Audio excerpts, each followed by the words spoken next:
Hello दोस्तों, स्वागत है आप सबका स्टॉक रिसर्च यूट्यूब चैनल में। दोस्तों आज हम बात करेंगे गुजरात गैस लिमिटेड के बारे में। ओके, पिछले एक महीने में देखें तो ये शेयर 21% के करीब गिर चुका है। ओके, ऑलमोस्ट 700 रुपीज़ के ऊपर ये शेयर ट्रेड करता था और अभी देखें तो शेयर 511 तक आ चुका है। ओके, 486 का अभी इसने रिसेंट लो बनाया, जो कि ऑल 52 वीक लो आप कह सकते हो। ओके, तो 52 वीक लो के कगार पे आ चुका है। तो इतना ज़्यादा गैस सेक्टर के शेयर्स क्यों गिर रहे हैं? ओके, सिर्फ गुजरात गैस ही नहीं, IGL, MGL, Gujarat net petrol, LNG, तो जो भी शेयर्स है गैस सेक्टर में सारे के सारे शेयर्स की ज़बरदस्त पिटाई हो रही है। ओके, और काफ़ी ज़्यादा गिर रहे हैं। तो इसके पीछे दो रीज़न है, दोनों रीज़न के बारे में आज की वीडियो में बात करेंगे। साथ ही देखेंगे गुजरात गैस 2022 में कैसा परफॉर्म करने वाला है। ओके, और लॉन्ग टर्म के लिए इसके हम क्या टारगेट रख सकते हैं उसके बारे में भी आज हम बात करने वाले हैं। ओके, तो जो भी नए लोग हैं प्लीज़ चैनल को सब्सक्राइब कर दीजिए, और भी किसी शेयर के बारे में जानना चाहते हैं प्लीज़ चैनल के नीचे कमेंट कीजिए। ओके, और आपने अभी तक अगर टेलीग्राम चैनल ज्वाइन नहीं किया तो आप डेली जैकपॉट कॉल मिस करो, क्योंकि टेलीग्राम में मैं डेली जैकपॉट कॉल्स देता हूँ, एकदम फ्री ऑफ कॉस्ट है। डिस्क्रिप्शन में लिंक है, जल्दी से जाकर ज्वाइन कर लीजिए। इजी पास है 10,000। जो लोग कमाना चाहते हैं टेलीग्राम ज्वाइन कर लीजिए। ओके, बाकी के लोग मत ज्वाइन कीजिए जो लोग नहीं कमाना चाहते। दोस्तों पहला जो रीज़न है यहाँ पे वो है नेचुरल गैस के प्राइस का लगातार बढ़ना। ओके, तो जैसे आपको पता है रसिया और यूक्रेन वाला जो अभी भी किस्सा हुआ, उसमें क्रूड ऑयल और नेचुरल ऑयल दोनों के प्राइस लगातार बढ़े हुए। ओके, क्योंकि रसिया भी ऑयल एंड गैस की सप्लाई करता था, जिसकी वजह से काफ़ी सारे देशों ने इसके ऊपर बैन लगा दिया था। पूरा इकोसिस्टम ही यहाँ पे फेल हो चुका था। तो नेचुरल गैस की प्राइस जो लगातार बढ़ती जा रही थी, लेकिन ये जो भी रिटेल कंपनीज है, जो भी आईजीएल, एमजीएल, गुजरात गैस वगैरह, इन्होंने अपनी रिटेल प्राइजेस जो है उस तरह से बढ़ाई नहीं। ओके, तो यहाँ पे क्या हो रहा था, लगातार इनके मार्जिन जो है कम होते जा रहे थे। ओके, दूसरा क्या है, Q3 में ऑलरेडी इन्होंने इतने बेकार रिजल्ट पोस्ट किए कि उसकी वजह से कंपनीज के ऊपर ऑलरेडी इतना ज़्यादा प्रेशर बना हुआ। ओके, एक तो Q3 में भी अच्छा रिजल्ट पोस्ट नहीं किया, लगभग 50 से 60% की गिरावट हमको नेट प्रॉफिट में दिखाई दी थी हर एक गैस सेक्टर के अंदर। ओके, वहाँ पे देखें तो अभी Q4 में इनके मार्जिन्स और भी ज़्यादा कमज़ोर होने वाले हैं। ओके, क्योंकि नेचुरल गैस का प्राइस लगातार बढ़ता जा रहा है। ओके, तो मार्जिन्स इतने ज़्यादा कम हो जाएंगे कंपनीज़ के कि मुश्किल से कुछ थोड़ा सा प्रॉफिट कंपनी शो कर पाएगी। ओके, तो ओवरऑल अभी फ़िलहाल हम कुछ कह नहीं सकते। तो जैसे पता है आपको, कंपनीज ने प्राइस ऑलरेडी इंक्रीज़ नहीं किए, लेकिन अब इलेक्शन ख़त्म हो चुका है तो लगभग कंपनी जो है अब प्राइस इंक्रीज़ कर सकती है। ओके, तो ऑयल में ऐसा माना जा रहा है कि पेट्रोल डीजल में लगभग 12 से 15 रुपीज़ लीटर जितना पर लीटर जितना कंपनीज प्राइस इंक्रीज़ कर सकती है। ओके, तो जैसा इलेक्शन का माहौल था अभी ख़त्म हो चुका था, तो अभी पब्लिक को थोड़ा सा झटका लग सकता है।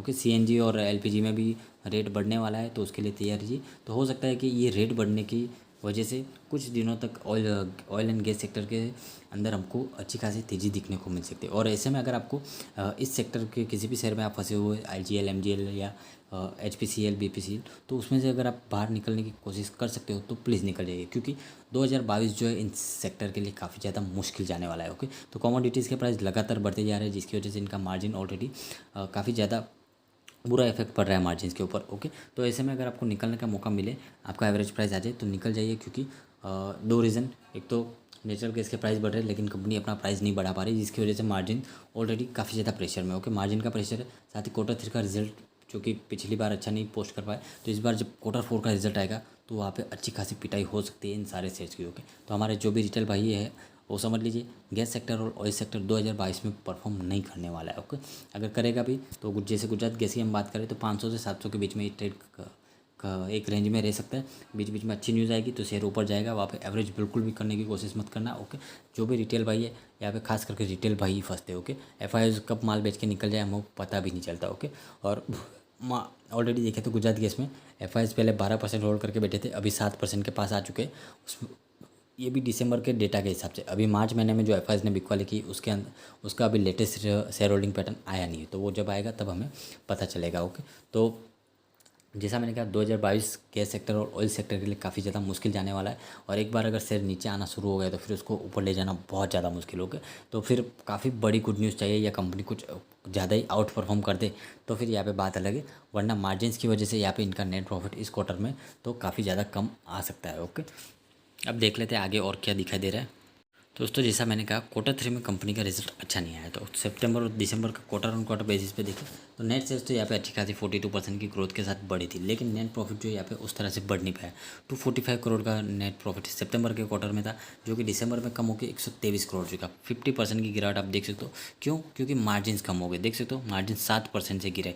12% थे पिछले सितंबर के क्वार्टर में मार्जिन, और अभी 4% रह गए। ओके, तो दिसंबर के क्वार्टर में जब 4% हो गए, जबकि तब तो सिचुएशन थोड़ी बहुत अच्छी भी थी, और अब की सिचुएशन एकदम वर्स्ट सिचुएशन आप समझ लीजिए ऑयल एंड गैस सेक्टर के लिए। तो यहाँ पे मार्जिन इनके क्या रहेंगे? Okay, year on year basis पे भी देखें तो नेट सेल्स 2800 करोड़ से बढ़ के 5200 करोड़, 82% की ग्रोथ दिखाई देगी। लेकिन नेट प्रॉफिट देखिए 390 करोड़ से कम होकर 123 करोड़, 69% की हमको गिरावट नेट प्रॉफिट में दिखाई दे रही है। ऑपरेटिंग प्रॉफिट मार्जिन देखिए 22% से कम होकर सिर्फ 4.5%, तो काफ़ी ज़्यादा गिरावट मार्जिन में हमको दिखाई दे रही है। ओके, एंड ये क्वार्टर ऑन क्वार्टर बेसिस पे हो रहा है। फिलहाल शेयर के रिजल्ट देखें तो पिछले एक महीने में 20% गिर चुका है, 3 महीने में 23% गिर चुका है, 6 महीने में 25% गिर चुका है, ईयर टू डेट में 20% गिर चुका है, 1 साल में -5% है, 2 साल में 84% है, 3 साल में 262% की रिटर्न, 4 साल में 200% की रिटर्न, और 5 साल में 288% की रिटर्न इस शेयर ने दी है। ओके, सेल्स ग्रोथ भी देखें तो पिछले 1 साल में माइनस रही है, लॉकडाउन वाला इफेक्ट है। 3 साल में कंपाउंडेड 16% से बढ़ी, और 5 साल में कंपाउंडेड 10% से बढ़ी। और प्रॉफिट ग्रोथ देखें तो पिछले 1 साल में 6.5% बढ़ी है, 3 साल की कंपाउंडेड 62% है, 5 साल की 46% है।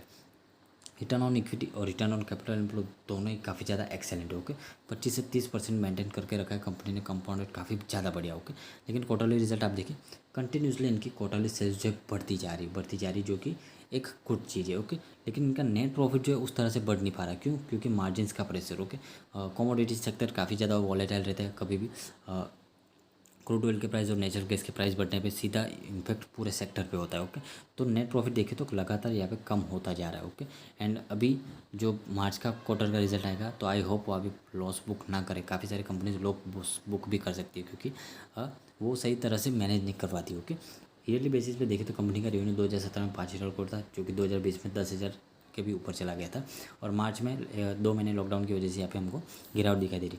नेट प्रॉफिट देखें तो ईयर ऑन ईयर बेसिस पे अच्छा खासा बढ़ रहा है, जो कि अच्छी बात है। फिलहाल कंपनी का मार्केट कैप देखें तो 35,156 करोड़ है, पी वैल्यूएशन 29 है, जो कि फिलहाल थोड़ा सा महंगा दिख रहा है। रिटर्न ऑन कैपिटल एम्प्लॉय 34 है, डेप्ट है सिर्फ 607 करोड़ का, नंबर ऑफ इक्विटी से 68.8 है, रिटर्न ऑन इक्विटी भी काफ़ी बढ़िया है। करंट मार्केट प्राइस आपको पता है 52 वीक हाई एंड लो आप देख सकते हो, 787 और 486 अभी फिलहाल बनाया है।